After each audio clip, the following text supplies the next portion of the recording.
भारतीय इक़दामात का जवाब देने के लिए कौमी सलामती कमेटी का अहम इजलास आज होगा।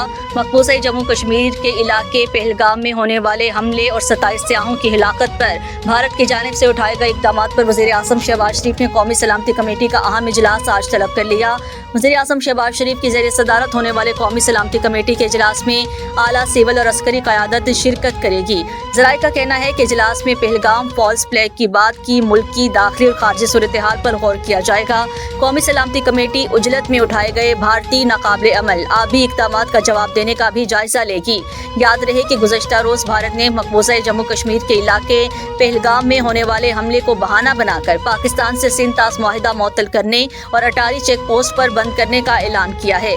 भारतीय वज़ीर आज़म मोदी के ज़ेर सदारत काबीना इजलास के बाद भारत ने पाकिस्तानियों को सार्क के तहत वीज़े बंद करने का भी फैसला किया। भारतीय वज़ारत ख़ारजा के तर्जुमान ने प्रेस कॉन्फ्रेंस में ऐलान किया है कि तमाम पाकिस्तानियों के भारतीय वीज़े कैंसिल किए जाएं। भारत में मौजूद पाकिस्तानियों को 48 घंटों में मुल्क छोड़ने का हुक्म दिया गया है।